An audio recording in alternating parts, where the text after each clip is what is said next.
Pitter patter. Let's get at it. Happy New Year, mate. Happy New Year. And Merry Christmas. Did you have a good Christmas?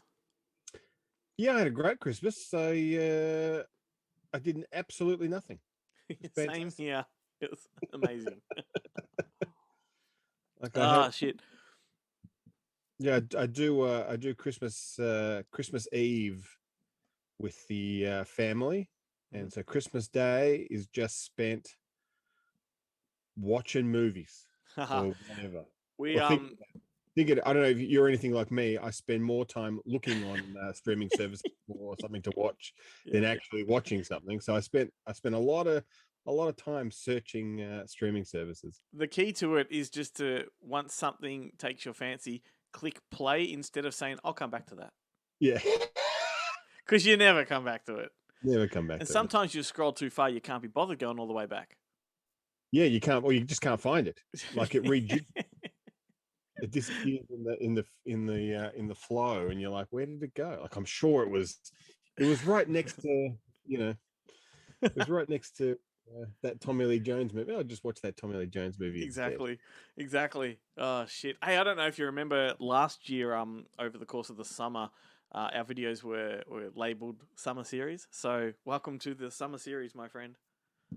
Oh, beautiful. I So, should have, if I would have known, I would have worn my bikini. well, I can see light coming in through the window, so that's nice. It's yeah. I think it's the first time that curtain's been opened this year. Well, we're only into it. Well, we're only a few days in, so. It's only 2 days in, but well, what else? don't spoil the illusion. The distinction of this video is a nice yellow backdrop. So, everybody, Oh, summer series. right. so, so I guess what we're. I mean, I've been craving getting back on the mic, dude. Like, we take this long break from the show for 2 and a bit months. We're not coming back until March 7th. But the second I stop and I tell myself you're not going to do anything, I haven't sat at this desk since we were last at this desk. And yet that entire time, I know I should be having a break and unwinding, but I'm like, I just want to fucking get back into it. Like, that's all I want to do. Well, I was thinking maybe we should just do the show with zero editing and zero themes. We just talk shit for an hour, and like we run a stopwatch. We just stop it at the hour, so that's it. It'd just be all tangents All right, like a summer series show before the real show for comes the back. actual show. Yeah, it's just stream of consciousness. It's like it's on the road. It's on the road with Benno and Gleno. And we'll have a theme song. Yeah, yeah, It's like a Russell Coit type of thing. Time to hit the road. yeah. Oh shit. We'll get someone So to Fiverr. We'll get someone from Fiverr to do the theme song for us. yeah, totally. So we agreed to sort of come on and do a couple of videos in the meantime, and we're going to react to some movies we saw before Christmas that we never committed to video or comment. But also, let's talk firstly about Ghostbusters Afterlife because we recorded a whole video for that, which did go online for all of 1 hour before I realized the audio was fucked and I had to pull it down Oh, what's because the audio? yeah, because it had two audio tracks, like the same audio track but slightly apart from each other, so that there was like a perpetual echo all the way through the whole thing. Right. Well, I can't Yeah. remember what I said, so that works out well. I could completely contradict it. Oh yes. Well, whatever it was, we both said it twice. Yeah. Well, we won't like stick on it for too long because general consensus is out there that the film has dropped. Most people we know have seen it and agree that it's a pretty fucking great film. It made my top 10 list ultimately. I thought it was great. I can't do it. But it was more like I thought it was great, blah blah blah. I thought it was great. Like it was a whole fucking 2 or 3 seconds afterwards. I was gonna say, you sure that wasn't just me having a granddad fit and forgetting what I had just said and just like, I like Ghostbusters. I was out for shopping this week. I bought some fish and I like Ghostbusters. Have I told you how much I like Ghostbusters? Well, if that's the case, you're not far from the afterlife, so getting yourself ready, mate. I actually haven't done my top 10 list for the year. Mm. I was very lax because I spent all my time on Letterboxd, logged into the Good Movie Monday Letterboxd account. I did not keep track of any of the movies that I actually watched. So I've got no idea. I have to jump on IMDb and look at everything that was released in 2021. Mm-hmm. And that's unfortunately most of the time that's American release dates, not the Australian release dates. And just take a wild, like, yeah, I like that one. Yeah, that was good. No, I didn't like that one. I'll have to come up with something and then maybe post it on the Good Movie Monday I socials or think something. a lot of people were shocked to find that Jungle Cruise made it into my top 10. Yeah, right. I actually have. Where did you post your top 10? Is that on just the? just on my personal page. I didn't put it to the Good Movie Monday page. Do you want me to read through them real quick? Yeah. Let me know. Let me just bring it up. Number one was obviously I decided to settle on Riders of Justice, which I've been talking about for a while. Yeah, it's a pretty good That film. yeah. Did you end up watching it? Yes, I did. Yeah. How good are those nerdy guys? Like, just hilarious. I enjoyed the end, and I really like the my favorite is the fat pedantic guy. Oh yeah. He's my favorite character in movies this year. He just wants in on that action. He's Yeah. not equipped for it at all. He's not prepared for it. No, it's like video game violence versus real violence. I just love how quick he assembles the gun. He's just like, oh, pretty. And then the other guy, the guy does it, and the barrel's pointing right back at his face. It's like, whoa. So good. And Mads Mikkelsen just played off that humor so dry and just excellent. So that was my number one. Number two was Licorice Pizza. Number three was The Killing of Two Lovers, which had that so that guy from Lethal Weapon that got fired. Forgot his name now. Yeah. Actually, funnily enough, that guy, I've recently in the mornings when I'm having breakfast, I've gone back and kind of rewatched the entire Justified, 7 seasons of Justified. Yeah. And he appears in an episode of that, and he's great. He's like a prison doctor. He's like a prison nurse who conspires to break a prisoner out to steal all his money. But he, in it, his girlfriend, I can't remember the actress's name, but later on in Lethal Weapon, he turns up. He's the Riggs character in the Lethal Weapon TV series, and then when he got fired, the replacement is Sean William Scott, and Sean William Scott's ex-wife in the show is that guy's girlfriend from Justified. I was like, it's like a Justified family reunion on Lethal Weapon. Number four, I had Wrath of Man. So when that showed up in Jarrett's number one, I think it was, we went and rewatched it because I thought, it was good, but it was even better the second time. When all of the little twists and turns, it just plays out so perfectly. Number five was Ghostbusters Afterlife. Number six, I had Nobody, the Bob Odenkirk film. Number seven, I actually did put Last Night in Soho in there. I thought that was great.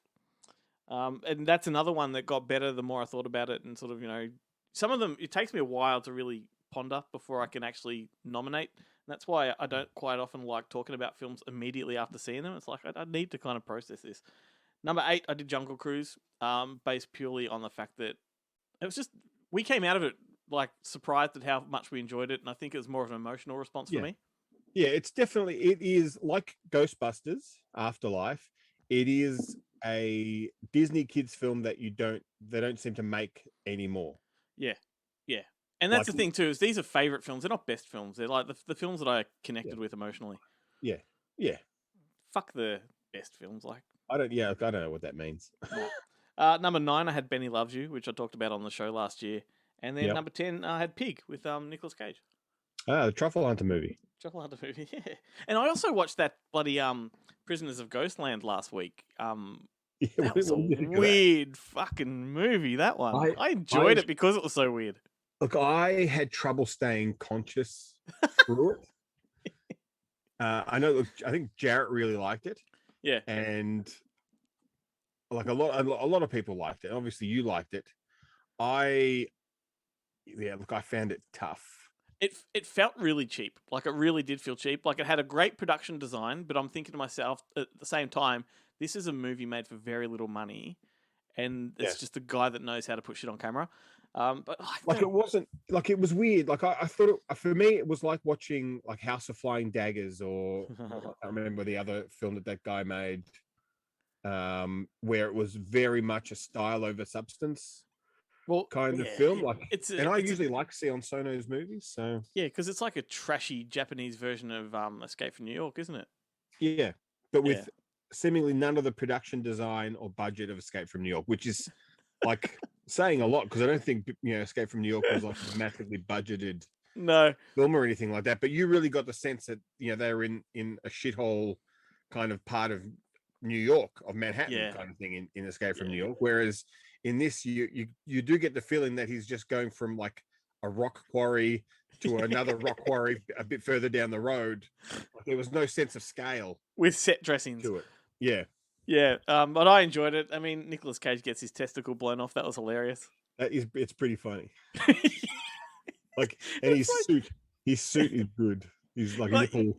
yeah, you're thinking the threat is there. We know Yeah. it could happen, but the fuck it, let's just blow his testicles. What is it? Isn't the suit attached to his nipples or whatever it is? And it Oh, like it's got if he does something fucking like that's like instead of the in Escape from New York, it's that he gets the injection if he doesn't complete it in time. And in this one, it's like the suit will rip his nipples off. Or yeah. I can't remember what it. There was something going on Yeah. with his nipples in there. Anyway, that was my top 10 list. FYI, because I didn't put it on the Good Movie Monday page. So Well, I'll have to come up with mine and we'll make a post about it maybe.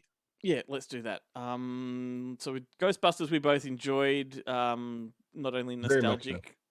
nostalgic, but kind of refreshing as well. It kind of is a new era for the whole franchise that plays out as a good part 3. It's not a tokenistic, what do you call Yeah. those? Yeah. Look, it wasn't like a cheap remake trying to cash in on the Ghostbusters. Yeah. Kind of mythos like the last one kind of felt like. Yeah. Like, I mean, they would have been. I kind of think what would that Ghostbusters have been like had they set it in the same timeline as Ghostbusters Afterlife? I tell you what, man, that was the 2016 version, the Paul Feig one. Its only mistake, well, it had many mistakes, but its main mistake was not putting it in the same universe. Yeah. Such a simple thing they could have done, and they could have still ignored the first movie, but just had this as a new franchise outlet, something like that. Yeah. And I love that Paul Feig is pissed off that that's not getting included in the upcoming box set. Yeah. He's like, why aren't they including mine? I'm like, well, have you seen it? Yeah. But it's not in the timeline. If it's Yeah. not in the timeline, it's not in the timeline.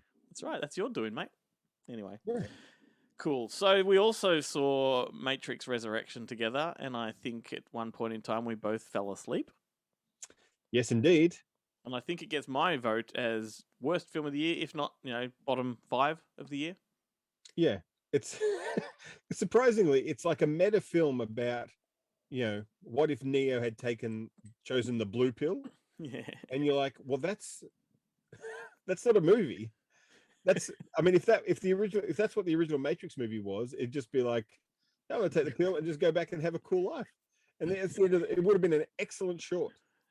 Yeah, and like it starts off all meta, and it kind of does have you curious because it does the whole, Neo, or what was his real name? Like his name in the Matrix? Anderson. Anderson, I don't know whatever, yeah. And he's known Mr. as Anderson. he's known as the guy that created the Matrix trilogy video games, and then Warner Brothers want him to do a part 4, but because reboots are all the rage and all that, and that kind of shit, as tacky as it is, that kind of had me going, okay, this could be interesting. Yeah, and no, I didn't mind that part of it. Then it becomes, just let's use footage from those previous films for a good quarter of the film, and the rest of it will just repeat what we've already done. Yeah, I just find the whole Zion, like out, real world stuff, like that's where they really let the ball drop on the franchise. It's incredibly underdeveloped, and you kind of think, like, you're looking at it, you're like, why wouldn't you just want to be Joey Pants? Like Joey Pants' portrayal in the first one makes complete sense because you're like, I just don't want to remember it. I want to jump back in my little pod and have an awesome life. Yeah. Like, who gives a shit? Yep. Like, is being free so fucking good? And it is not. No. And I don't understand. Like, they can barely. How are they even making food? I don't see how they're making food in the real world, and yet they have a team of plastic surgeons who can work around the clock on Jada Pinkett Smith's face. How is that possible?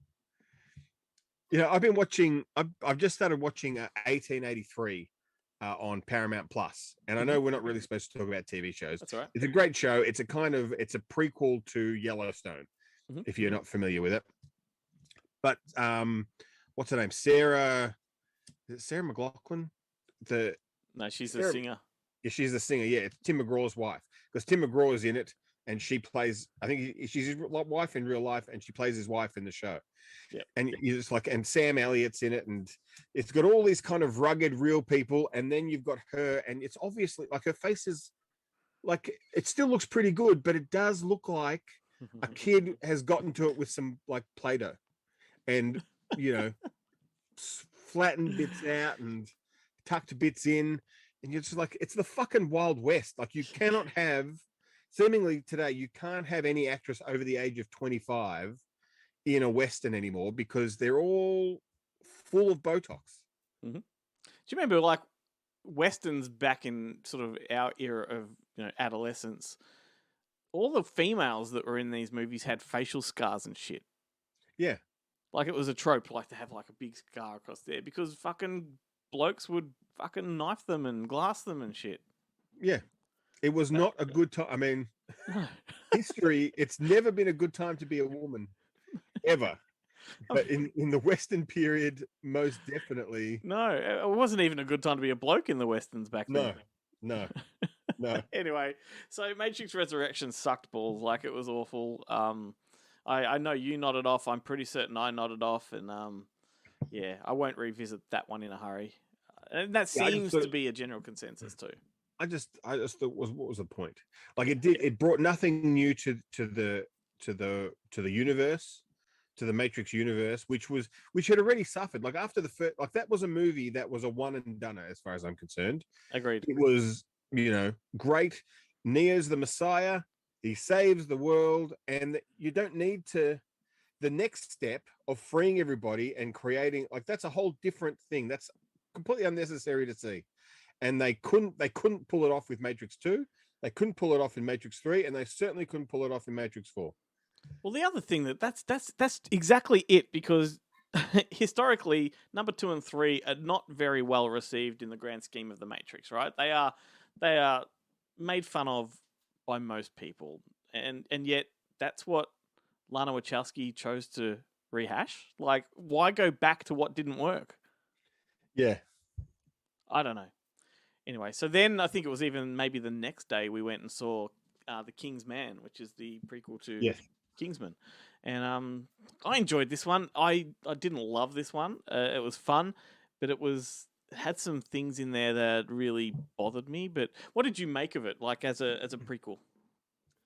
I thought it was really odd. I thought it was odd that the movie is basically a coming of age story of Rafe Fiennes. Like, and he's like 60 years old, or 50 or whatever he is. No, he'd be in his 60s, I'm sure. Yeah, like, it's his coming of age. Like, it's his passage into manhood, which is such a weird prospect. And the guy who plays his son, who I'm assuming has been in stuff before, but he was just such a non-event. Like, that, what's his name? Tamron Egerton or whatever. I can never remember what his actual name is. But when the first thing I ever saw him in was Kingsman. Yeah. And the minute he came, I was like, who is this guy? Where did he come from? I can't believe this is the first thing he's ever done, because he had so much charisma and so much like presence that it made that movie awesome. Like, he worked really well. The guy who plays Ray Fiennes' son in this one was a peripheral character, which I guess he was, but that's not the way I went in expecting the film to go. I thought he was going to. I thought it was his story, but it's not. No. Well, but maybe that's a little bit of a red herring. But what I found compared to the first film is that the first film was really well structured, and the plot devices and the setup and the whole explanation of the organization was almost it was staged. Like, each progression of the story, every 10 minutes or so, we've got an evolution of what's happening. Whereas this movie was clunky. There was no evolution whatsoever. It was just like a meandering story that kind of just ebbed and flowed a little bit. And then what bothered me the most was the fact that I guess the villainous side of it was just historical villains. Like, you had your Lenin, you had your Rasputin. These were all figures that are far too big in history for me to buy as this. But they were lackeys. I thought that was pretty funny. No, it is funny, but but if this film was a standalone film, yeah, sure, that'd be kind of cool. Yeah, I thought it was funny, but you're right. Like it takes away from the seriousness of the other films. Yeah, it does move it more into comedy. Well, yeah, and the other films were comedy, but in a different kind. Yeah, a different kind of comedy. Yeah, they weren't like historical parodies. Yeah, which kind of turns it into. I mean, I did like Reese. Was it Reese Ifans? Reese Ifans Rasputin is possibly the greatest character in movie history. Yeah, I gotta say he was perfectly cast and he delivered. Yeah, and it was like a great sequence. His whole bit was fantastic, and even the major villain who's like a raging angry Scotsman was like, it was pretty funny, but like still like nonsensical. But it was funny by itself. Yeah, taken alone, but in the context of the movie, not good. But by itself, hilarious. Yeah, but the whole I had a lot and some really, look, we won't spoil it. There's going to be a lot of people who haven't watched it, but there's some striking implausibilities going on in this film, like just as far as geographically speaking and how a character gets from here to there and all that kind of shit. That just they do it really fast, considering this is they just discovered airplanes. They just created airplanes, but they're like, what I have to say, the big thing that was missing, and it was missing in Golden Circle or whatever the second one was as well, is that there was no awesome training montage. There was no developing of skills, which is the funnest part really of the first one. Like the climax at the end, it's great, but really it's Eggleston's kind of transition from lad to, and that's what I'm getting at when I'm talking about the structure. Agent. Like, you go through that whole, he's going through the recruitment process, and a bit like Men in Black, actually. He gets recruited, he goes through the training, which the movie does lead you to believe is what's going to happen with the son when he joins the army and all that sort of stuff, even though he's kind of got a bit of training at home. But you think the army training is going to kick it up to the next level or whatever. When it becomes that Ray finds the story and he's already had all that training, and you get a 10-second montage of him in the Boer War, maybe? Well, or somewhere in the Middle East on a such a good point, because I felt like this is set up as a prequel story. It is a prequel, but it's not an origin story, because the Kingsman basically existed before this film started. He already had been, like you said, trained. He'd been doing his trips around the world to fucking defeat people, and yet all we get at the end of this one, a name. Yeah, exactly. We get the key to the door. Like, there we go. And that's the most ridiculous thing, is that the fucking King of England is one of the Kingsmen, but he's not the head of it. He's just one of the knights. Like, they're in service to him, and why is he there? Well, because of his cousins, mate. Yeah, which is pretty funny, and that is, I do find that part of world history of the monarchy and the fact that they're all related and they all grew up together. That is, I mean, it's 100% real. That's exactly what happened in World War One, and it is hilarious. Yeah. So like, whoever you got the King of England, you got the Tsar of Russia, and who was the third one? And the Kaiser, the Kaiser of Germany. Kaiser Wilhelm. All fucking cousins. They're all cousins. They're all, and that's right. They have to change. That's when the royal family changed their last name from Saxe or whatever it was to Windsor. Just because they realized that, hang on a second, that's right, the fucking English royalty are fucking Germans. Like, they're all. Yeah, I know. But I know. And that was an interesting part of the film, and how they exploited that just for comical and adventurous kind of means and all that. But it is very much like a lighter, farcical version of Alan Moore's League of Gentlemen. Not so much the movie, more the comic, but it is. Yeah. And rather than literary figures, they are historical figures. And it's. But hang on. Overall, as I said, I did enjoy it. I'm not going to revisit in a hurry. I thought Ray Fiennes was a great sort of replacement for Colin Firth, if you will. It's just But hard. It was especially hard because he's got the same receding hairline and everything that he has as M, and we just did like what 2 weeks prior watched the last Bond film, and you're like, hey, he still looks like a pencil pusher. It's funny too. I watched him in the that 20th anniversary reunion of Harry Potter that's on Foxtel, and Oh yeah. Who did he have a crush on? Who did he have an on-set crush on? He's looking old, I can tell you. Yeah, right. Yeah, but that was pretty good too. It wasn't what I thought it would be, but yeah, there's something else for everyone to check out. Yeah. I did see that come up, and I thought, oh, maybe I will have to check that out. But I've never been a huge. It Harry wasn't Potter the movie reunion fan. that, like, when they had the Friends reunion, they had everyone back together to, talk about the times, gone by. And this one, it was more talking heads, and then you might get two of them together, or you might get a different two of them together. Then you'll get the three main ones together, but never everyone in the same room. Not like a Which is what- Survivor reunion or a Bachelor kind of. Oh, bloody Robbie Coltrane, dude! They must have craned him in. He won't get out of his chair. Like there's people all around him, but he's sitting in his chair like this, and everyone has to lean in to say hi to him and kiss him. He won't get up for them. You ain't that? No. Well, he's the granddad. He's also big as a house. Shit. Well, anyway, there we go. Our first video back for the year. So yeah, it was all right. Yeah. Out of practice, mate. Out of practice. I'm full of Christmas cake. And is Christmas cake, is that a thing? People have cake at Christmas? Yeah, it's that fruit cake with the fucking. Oh, that's right. Yeah. Yeah. It's the figgy pudding. Yeah. Figgy pudding. That stuff. Do you ever used to have your plum pudding with the money inside it? No, we never. Look, maybe we did it once when I was a kid. It probably ended poorly, like with the coin stuck on the roof of my mouth, and creating an air vacuum so it was impossible to dislodge, or something like that. There was a point there where money changed over the years, and lots of kids were getting like fucking lead poisoning or fucking copper poisoning or something. Like it wasn't old school money that you could boil and remove all the poisons from, but and the whole cake just gets infected. But whatever. Yeah. All right, mate. Yeah, let's brainstorm another video and maybe come back next week or something. Cool. All right. Ciao.